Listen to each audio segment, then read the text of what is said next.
You're tuned in to Get Right Fantasy.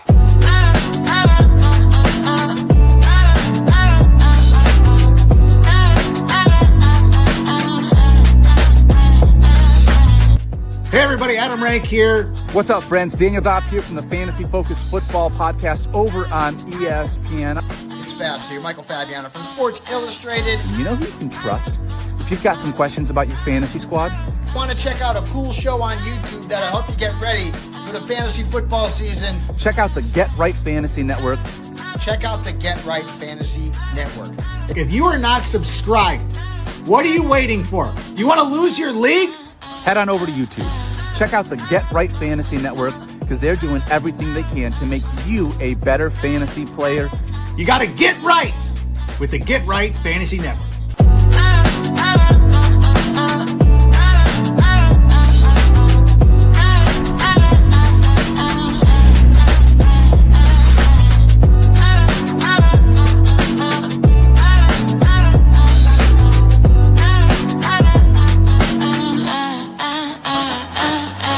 You're tuned in to Get Right Fantasy.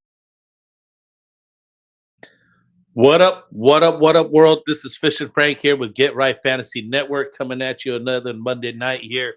Sorry for missing last week. Had to take care of some personal things here, celebrate my girlfriend's birthday here weekend, so we were out of town. I was planning to do the show live where I was at in the casino, but unfortunately I forgot my laptop, not something I usually pack or take with me on weekend getaways, so it is what it is. Just kind of some news and notes here from this last weekend. I mean, what a great lineup for Thursday games there for Thanksgiving. Awesome set of games. Sundays, not so much. And even this Monday night, quite a bit of a dud. The Giants versus the Patriots. The Patriots just whomping over the Giants. I mean, the guy can't even kick a field goal up in there. So that's a little embarrassing here. Give me you guys a heads up. I just want to say, hey, congratulations. If you're still watching this show, that means you're still in the running.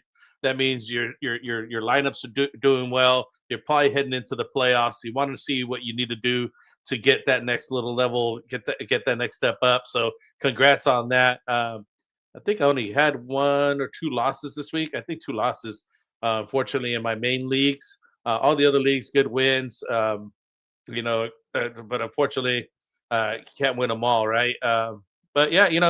Let's get this thing started. Let's get into what we're doing tonight. We're obviously doing the top waiver wire ads, weekly week 13 news and injury recap there. So I kind of go over some of those numbers right now, see who got injured over the weekend, and some overreaction. I came up with some overreaction notes here. Just want to kind of get your guys' feedback on these things, see what you guys are thinking about that. Obviously, we're going over the week 14 top waiver wire ads, 65% or less. We're always doing the live Q&A. So if you guys have any questions, let me know. Hit me up in the comments here. We'll go over what you guys want to talk about. Let's get some things started. First of all, kind of want to, kind of show what we have going on here during the week. Our weekly lineup is Mondays here, waiver wire overreaction. Tuesdays, we got the fill with the extra point. Wednesdays, I was doing roster management, but kind of stopped doing the show. Didn't have somebody to kind of go along with me. It's really difficult to do buy-sell trades unless you have some like banter going back and forth with somebody. So if anybody wants to join the show, feel like being an analyst, want to get your input out there, let us know. We're always looking for new people. Friday show, we got the Friday sit start QA show. And then Sundays, we got the active inactive with Mike holding it down there, classic Mike. Come check us out that's our weekly lineup here. Always got something going out for you guys. The links in the description here for the Get Right Network affiliate and direct channels, as well as our Discord channel. That's very important. That's where we have a lot of talks. If you want to have some in-depth conversation with guys, get your questions out there in the Discord channel. Super easy to join, obviously. If everybody has Discord, and you could get your thoughts out there, and we'll definitely give you your feedback on that. As always, we have our super chat, so if you feel that you want to contribute to the channel and support here, please do a super chat. I'll definitely spend as much time as possible with you, looking at what your lineup is, give you the best opinions that we have available here, and definitely do the live Q&A at the end of the show, or during the show. Sometimes I just stop, depending on what you got going on there. But be sure to include your league size, your type, if it's scoring, if it's PPR scoring, standard scoring, things like that, so we can give you your best answers. So now it's time to roll your sleeves up and get your lineups right, heading into week 14 here. Let me do some editing here on some notes here. So we coming up here.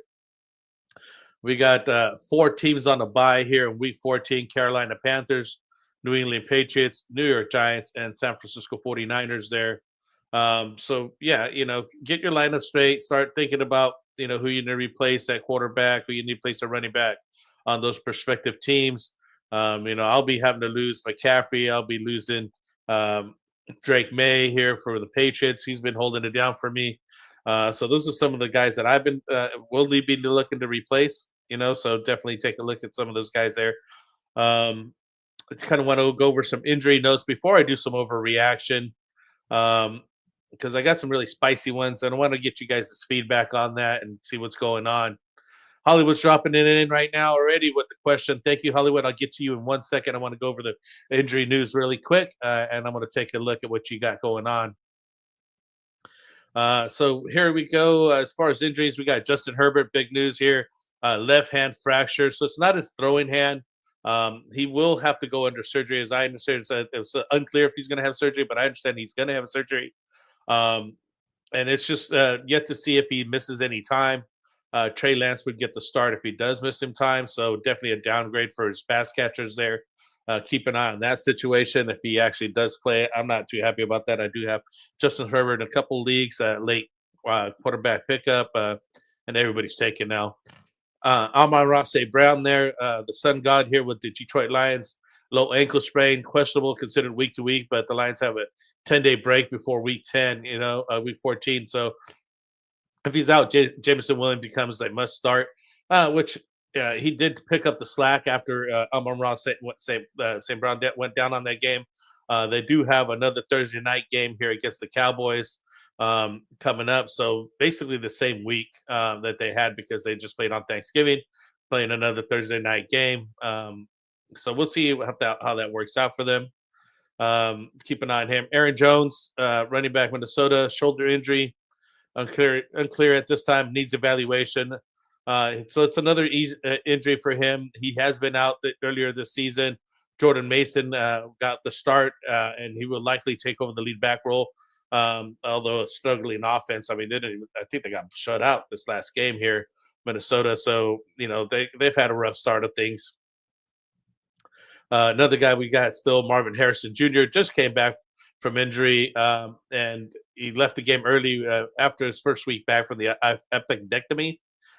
So it's time to monitor his practice reports closely. If not, Trey McBride will see more targets there. Kyron Williams, running back, Los Angeles Rams, ankle sprain. Unclear, and he did return to the game, but Williams returned to the game, but his ankle issue is worth monitoring. Blake Corum is a high upside handcuff to add. So we get to the waiver wire guys, start talking about guys like him. Woody Marks, foot injury. He did return the game, but his status is practice this week will be important to watch if he loses any snaps, because he's been working and getting towards that top role over there for Houston. We'll see. Take a look at how his injury plans out. We also got Dylan Sampson here, running back, Cleveland, calf strain. He's out for week 15 through 17 timetables. So Sampson expected to meet the basically leaves more workload for Quinshon Judkins. Week being out 15 to 17, he's basically done for fantasy purposes. So he's not worth stashing or holding on any longer. And then we got Parker Washington, hip injury. He's out. He did not return after his injury. Jacoby Myers and Brenton Strange did see more work. So Parker Washington, I had on my lineups. He was doing good. So, you want to, keep a looking out at Jacoby Myers and Brenton Strange there. So, yeah, injury opportunities, want to keep an eye out on, I want to say Brown, the Vikings running back Aaron Jones. They could open up significant opportunities for guys like Isaac Tisla for the Lions and Jordan Mason, Vikings, respectively there. Quarterback strings for Justin Herbert. Injured Trey Lance could be an ad. not really want to add him. I got a couple of other better options there for you coming up. But I mean, if that's the worst case scenario, if that's what you got to start, sometimes you have to do that. And week 14 matchups include Tyrod Taylor Jets versus Miami and Jacoby Brissett versus Cardinals or Tampa Bay. The Cardinals versus Tampa Bay there. So those are two good options. I think I would go over those two guys over Trey Lance. But as I mentioned, if that's what you got to do, you got to do. And then I got some stashes here coming up. So let me get back over here to the read here. I want to check out what Hollywood had to come in here. Hollywood Jack 509 says full PPR Mitchell over Odunze. I would definitely go Mitchell, Adonai Mitchell over Odunze. May on the buy. Do I plug in Lamar to add Goff or Lawrence? I would plug in Lamar Jackson, and I would add Jared Goff. Trevor Lawrence is coming up too as well. It's almost a toss-up on those two guys. I've been having Drake May as my hold-down guy after I lost Joe Burrow earlier this season. He was my backup quarterback. I haven't looked back since then. I obviously have to replace him this week here on this bye week. So I will be looking possibly at Trevor Lawrence, because he's the only guy that I know that he's going to be on the waiver wires for me. And Jared Goff is already on somebody's team. So I would add Goff and then Lawrence in that respective order. It's a must-win week to make the playoffs. I feel Lamar has a great ceiling, but has lost the last 3 games. 3 games terrible. Yeah, it's tough. It's tough with them. As a matter of fact, let me take a look at who he has for Lamar coming up. And these guys, let me take a look at the defenses and who they're playing against. Lamar Jackson here. Get the schedule. He's versus Pittsburgh over here. So he's at home versus Pitt. Their defense is not what they used to be. And Lamar Jackson, he went 17 to 32 for 246 yards and 1 touchdown. Basically 7.5 fantasy points, 6.7, 7.2 last couple weeks. So it's a tough start for Lamar. I have him in Dynasty League, so it's, I have to kind of roll with who I have on that.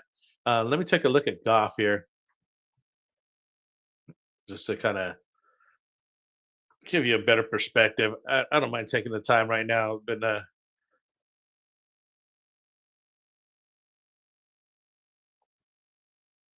give me 1 sec here. Here's Jared Goff. Just want to take some time to look at some of the guys here. He just last played Green Bay, 20 for 26 for 256 yards, 2 touchdowns, 20 points. In the last 3 games, it's 13, 18, and 20 points. He's looking to play against Dallas here in the next game. Dallas's defense has been stepping up. The pass rush has been stepping up. I'm not saying that they're the best defense. They're just not what they were a couple weeks ago, when basically it was Swiss cheese, and you definitely wanted to start whoever was playing against the Dallas defense. Now it's not so much. You got to really consider that. And let's take a look at the last guy here. I just want to take a look at Lawrence, because he is a waiver wire pickup this week. Just want to mention that. I just don't think Goff is fully more rostered than Lawrence here. He just went for 16 to 27, 229 yards, 2 touchdowns. He has 16 points, 20 points, and 21 points in the last 3 outings. He's looking to play Indy this next weekend versus Indy.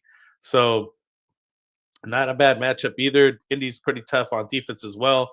I think I would run with Goff. Honestly, still over Lawrence. But either one of those plays is probably still better than Lamar. And Lamar's been a tough win here. I kind of wanted to get Lamar going, but I think I might just stay with something steadier with Goff and Lawrence at this point, because Lamar just hasn't been his old self. Hopefully that answers your questions. I have to start Lamar because he's my dynasty guy. I can't replace him. I don't really have anybody on there on the Superflex Dynasty League. There's no wide receivers or quarterbacks available. So you got to start with what you have. Hopefully I answered your question to help you out there. Let's get some overreactions going here, man. Hopefully you guys can help me out with this. Is it time to drop Isaiah Pacheco? After low touch performance, 5 touches for 33 yards, he's coming back. I mean, the Chiefs backfield belongs entirely to Kareem Hunt. I traded him away a while back as soon as he got injured. I didn't feel that he was getting enough touches. He wasn't really doing enough over there in KC. Hunt's clearly the lead back right now. But I think you kind of hold on to him. I don't want to say it's time to let him go, but I'm not starting him with confidence. I definitely keep him on the bench, or stash him, kind of handcuff. If Kareem Hunt goes down, it's Pacheco's job all over again. He maybe just needs more touches. What do you guys think? What do you guys think? Drop Isaiah Pacheco, hold on to him. Yeah, you did. Thank you. No, I appreciate it, man. I got to walk through there, talk to them about that. But I hopefully it helped, man. I really want you to get the win in there. We've helped a couple guys get along there and get into the playoffs and get their fantasy win. So hopefully you be another guy here. So we're looking at overreaction number 2 here. Let me know what you guys think about dropping Isaiah Pacheco. Overreaction number 2, we got the Bears offense suddenly elite. They've been putting up some decent numbers over there. Caleb Williams finally returned the offense around overnight, making his pass catchers high-end fantasy starters. But reality check, the Bears' recent success due to combination of clutch performances and optimistic defense and a favorable schedule, while rookie tight end Colston Lebanon is becoming a key target. He has up and down games on there. The offense is improving. It's not a sudden top 5 unit. The wide receiver remain volatile fantasy options outside of the primary target. So it's hit or miss over there. Rome Odunze being one of them. It's hard to know who to start over there at Chicago, but they're definitely on the rise. So good for them. Hopefully they get into the playoffs here and make a good run at it. I don't think they'll get the win, but hey, stranger things have happened. Overreaction number 3: Bucky Irvin is a locked RB1 for the league winner. I mean, he just came back from his injury. He saw 19 of touches for 81 yards and a touchdown. They were still mixing in Donovan White over there, and I forget the other running back. They were running around, kind of giving them some spell. But Bucky Irvin is definitely back. I'm very happy to see that. I think it's very encouraging to see that he immediately went to reestablish himself in the backfield with over Rashad White and Sean Tucker. That's the other guy that I was going to think of his name right now. So he's definitely going to be heading into the RB1 role coming back. But I don't know if he's going to be going that way the whole way through. You got to definitely monitor his health and his usage to make sure he sustains that consistent volume. But at this time, I'm definitely locking him in as an RB1. I'm starting him every week, and I feel confident about that. Another reaction here we got going up. Number 4 here is Chargers passing game is dead without Justin Herbert. Justin Herbert hand fractured means it's a significant downgrade in Chiefs, Chargers receivers and tight ends who suddenly benched or dropped. I don't know if anybody should be benching or dropping too many of these guys. I wouldn't be dropping them, but definitely, probably sit 1 week there for these guys.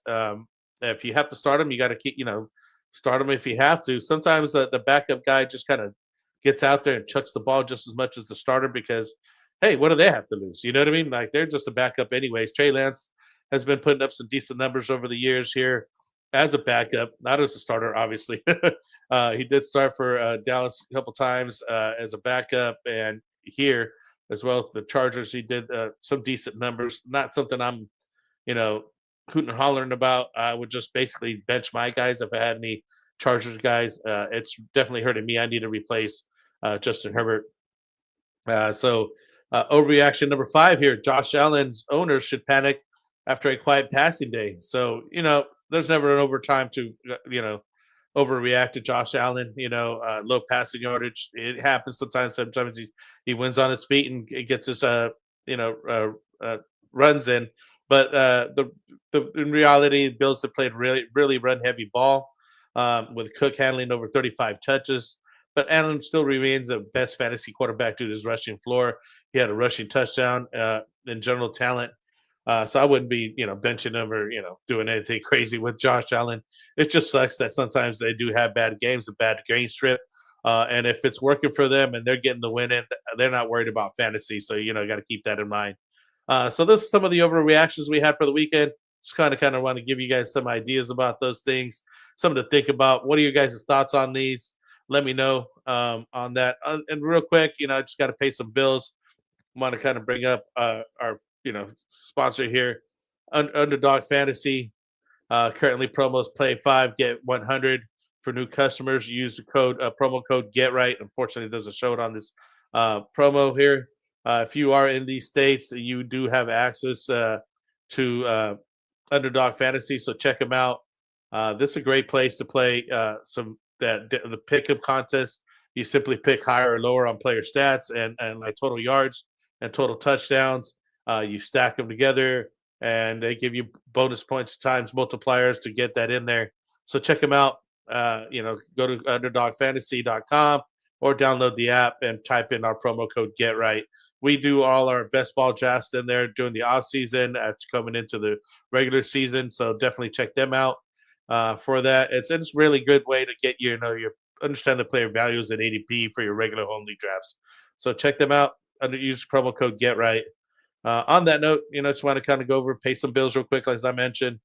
Let's get into some of these waiver wire guys here. I think that's what everybody's here for. So definitely check out the top waiver wire ads for the week here, coming in at number 6. Every quarterbacks here. I'm sorry, not number 6 here. It's already getting into my other speech.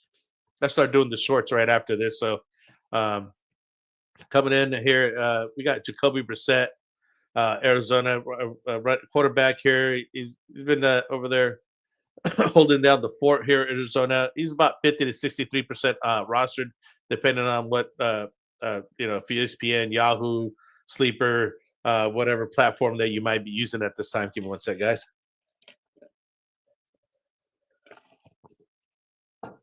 I got a nice Michelada I'm drinking tonight. Hopefully you guys enjoying the cold one as well. I like to partake, so check it out here. So you got 29 to 40 passes, 301 yards, 2 touchdowns, and had 1 interception. But he's provided a solid force. He's taken over a starter, and the matchups against the Rams in Week 14. Favorable for another reliable performance there. So take a look at Jacoby Brissett there. Got a good matchups coming up. And until his counterpart comes back, I'm not really sure when he's coming back. I got to see when that might be. I don't have the timetable for him. It almost seemed like they benched Kyler Murray at this time and just wanted to go with Brissett and just see what they had in him. So, I know that Michael Wilson's been, feeding off of him when he's on there. So, and Trey McBride has been doing well. So definitely a good start. Take a look at him. Tyrod Taylor, New York Jets, 4 to 5% owned.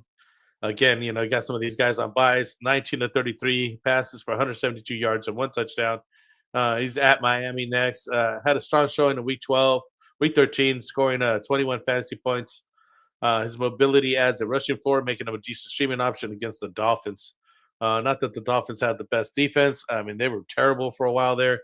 And quite honestly, their offense finally got it back on board. They've been running the ball a lot now. I forgot the numbers that they had for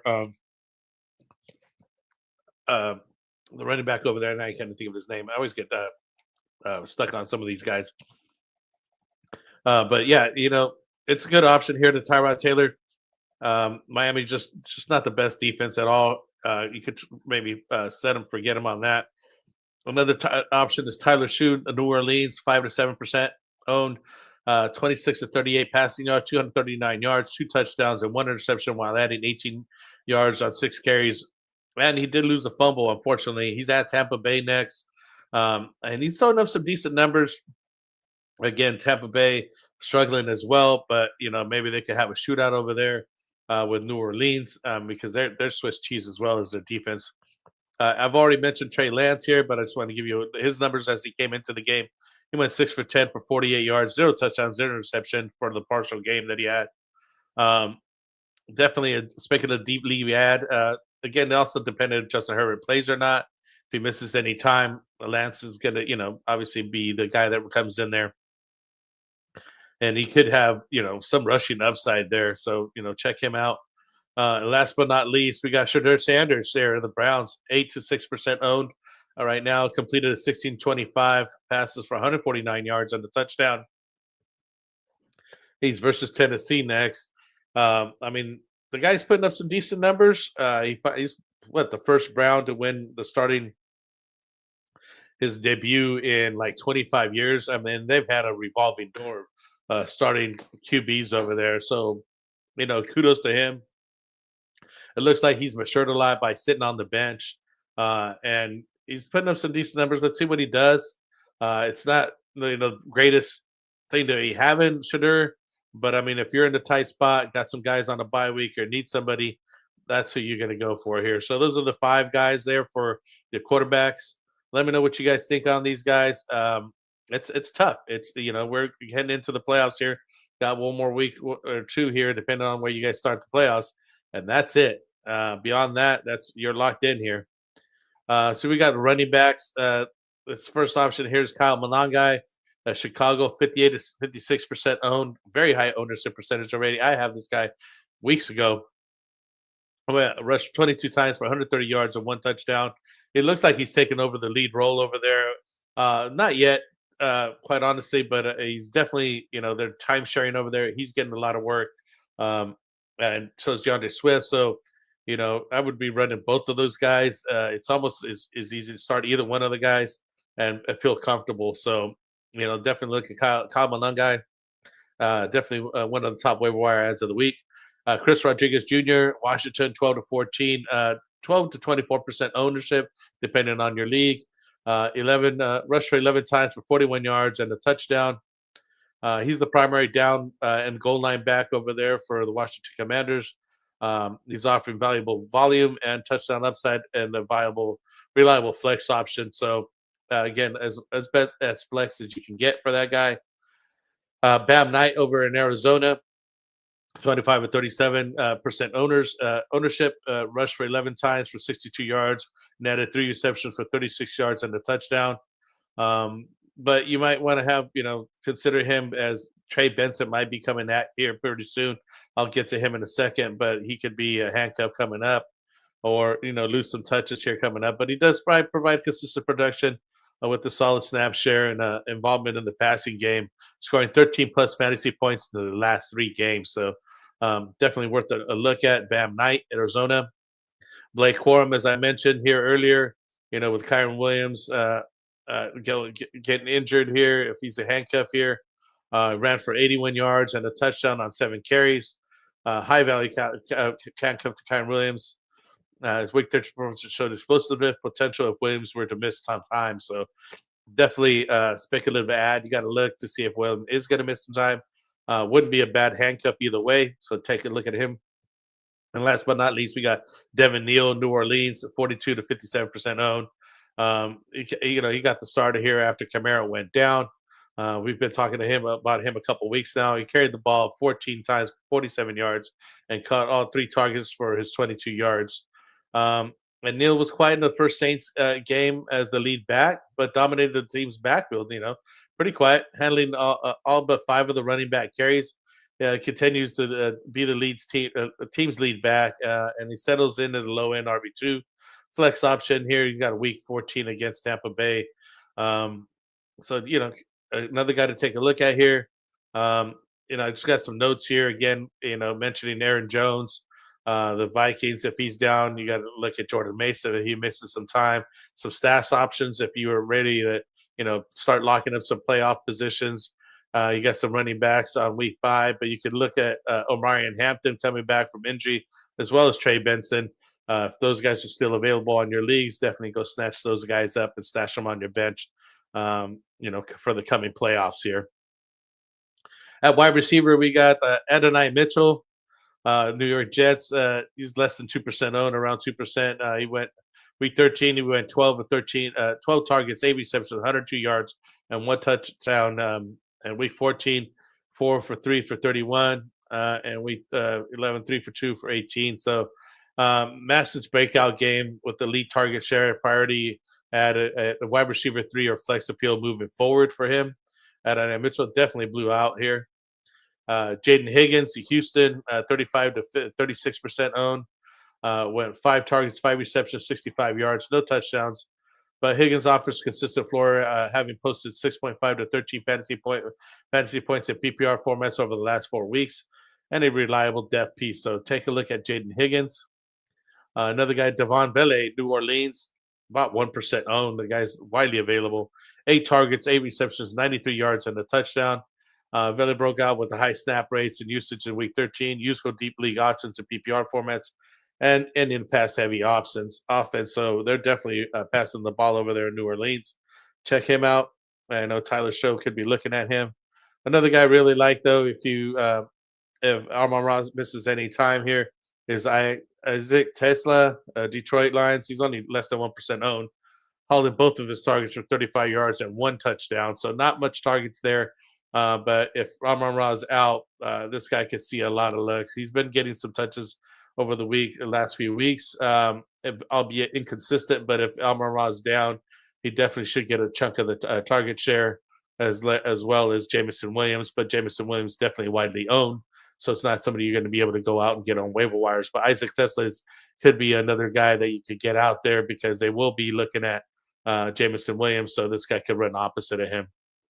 And the last guy we got here is Jalen Cocker, Carolina, 3 to 4% owned, 5 targets, 4 receptions, 74 yards, and a touchdown. He's on a bye in week 14, but Cocker's an excellent stash for teams already playoff bound. Has a great playoff schedule, weeks 15 through 17. So take a look at him if you deep stash and deep guys here. Again, minority injury news about Amon-Ra Brown. Bye weeks, remember the Panthers, Giants, Patriots, and 49ers are on bye week 14.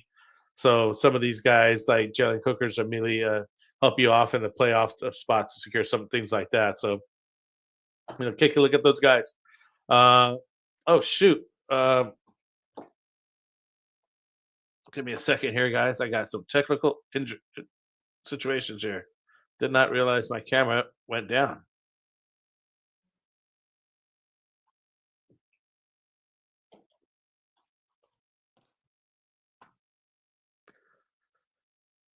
I'm not always on this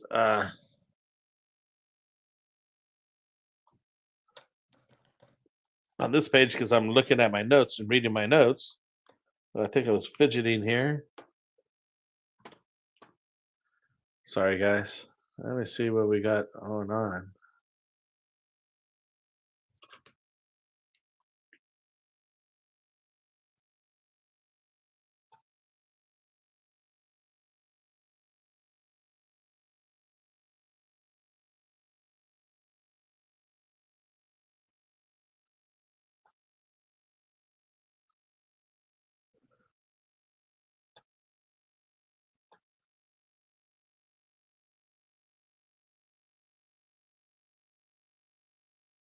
Well, the show must go on. I guess I'll go on without a camera. I'm sorry about that, guys. I'm not sure how I lost my camera there. Issues do happen. Technical difficulties do happen. I'm trying to get it back up here, but it's just not trying to come back on here at all.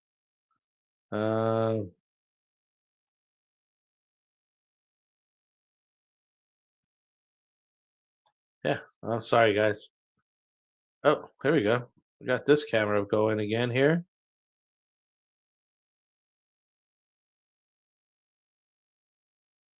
Yeah, I don't think it's coming back here, guys. So moving on without the camera. Okay, that's going to be interesting. Well, we got just the tight ends left to go. Sorry about this, guys. Just things happen. I'm not sure. I'd have to back out of the stream, but since I'm the only one in the stream, we would kill it. So I can't be doing that. So let's just go over the tight ends here as you guys listen to the show here. Y'all don't need to look at me anyways, all right? So number one here, we got Brenton Strange here, Jacksonville Jaguars, 22 to 32% rostered. He had week 13, 4 targets, 3 receptions, 45 yards, and a touchdown. Strange has double-digit fantasy points in 2 straight games since returning from an injury, and highly favorable week 14 matchup against Colts, who allow the second most fantasy points to tight ends. So if you're looking for a tight end to replace, some of the guys that we mentioned here on the 49ers, I can't think of this guy's name right now. George Kittle, who's probably a lot of guys have on their teams for a tight end. Probably a good option for you to take a look at Brenton Strange. Number 2 here, we got Dalton Schultz. Houston, 46 to 52% owned. It was really good with Dallas. Falls in and out of favor over at Houston sometimes. 8 targets, 7 receptions, 55 yards. Schultz offers a consistent floor, reaching double-digit fantasy points in 6 of his last 8 games. Kind of semi-reliable option. He's just a good streaming option here for tight ends, despite a tough Week 14 matchup versus KC. I mentioned Colston Loveland earlier. Chicago, 36 to 43% owned. Caught 3 of his 6 targets for 28 yards. He's a boomer bust type of tight end. Sometimes he just falls into the end zone. Other times he doesn't, low yardage. But, I mean, if you got to stream somebody, he's a good streaming option for you as well. Darren Waller came back from the injury. Week 13 with 3 for 2 targets, 47 yards, 20 to 30% owned. The veteran tight end wound up leading the Dolphins in receiving and is in the close win. He would be a tight end 1, tight end 2, borderline. I think he's more of a tight end 2. Week 14 against the Jets.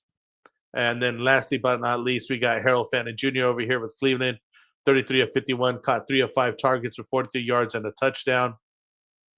I got another guy, Boomer Bust, who just kind of needs those touchdowns to, get good days. Fannin hauled in the lone touchdown of the day for the Browns pass thrown by Shadur Sanders. So, I mean, that's a good sign as being the guy who got the touchdown. But he also lost a fumble on 4th and 1 sneak attempt. So I'm not sure why they were running the tight end there for a sneak on 4th and 1. It was a really weird play. Not sure they should have handed it to him. But, I mean, you definitely got to hold the ball regardless on that. So, yeah, that's basically what we got going on, guys. Sorry, I know I got lost the video here. I didn't even realize it as I was deep in my notes, kind of going over what we got here. Let me know if you have any questions here, kind of go over things. Go back to Hollywood Jack. Thank you for your question. Appreciate it. Hopefully I can help you guys out. If anybody else has any other questions, let me know. We could do, kind of go over some Q&A, albeit without video here. I was trying to get it back up, but this thing's just not happening for me. I'm trying the front webcam here as well, and that's not working, and I'm not sure why. But yeah, let me know if you guys have any questions here. Nobody's kind of chiming in, pretty quiet out there. Again, congratulations for making it this far. If you guys are still watching the show, that means you're heading into the playoffs, or at least still in contention. And I hope you guys do making the playoffs and get a long run in there. Hopefully, you only got to win 3 and out and win, man. It's only 3 more wins in a row. You get a championship belt. On that note, we got Trophy Smack there that helps us out. You could definitely go to Trophy Smack and get some belts. We got some swag over there. Hold on, let me find the stuff here, the rings here. They got the belts. They got your trophies. If you go to trophysmack.com, you might want to tell your lead to, pitch in. And, we did a 1,000 subscriber giveaway. We gave this ring away. But I personally have some belts for my leagues. Maybe move into these trophies with these plaques down here. I've seen guys walk around events with these things just to show off that they have some of these products. So, use our promo code GetRight. We really don't get much from Trophy Smack, but they're a good place to, go check out. On that note, peace out. See you guys next week here with some more waiver wire ads. Thank you for joining me tonight. Let me know if you have any other comments here, questions in the chat, and we'll look forward to seeing you guys next time.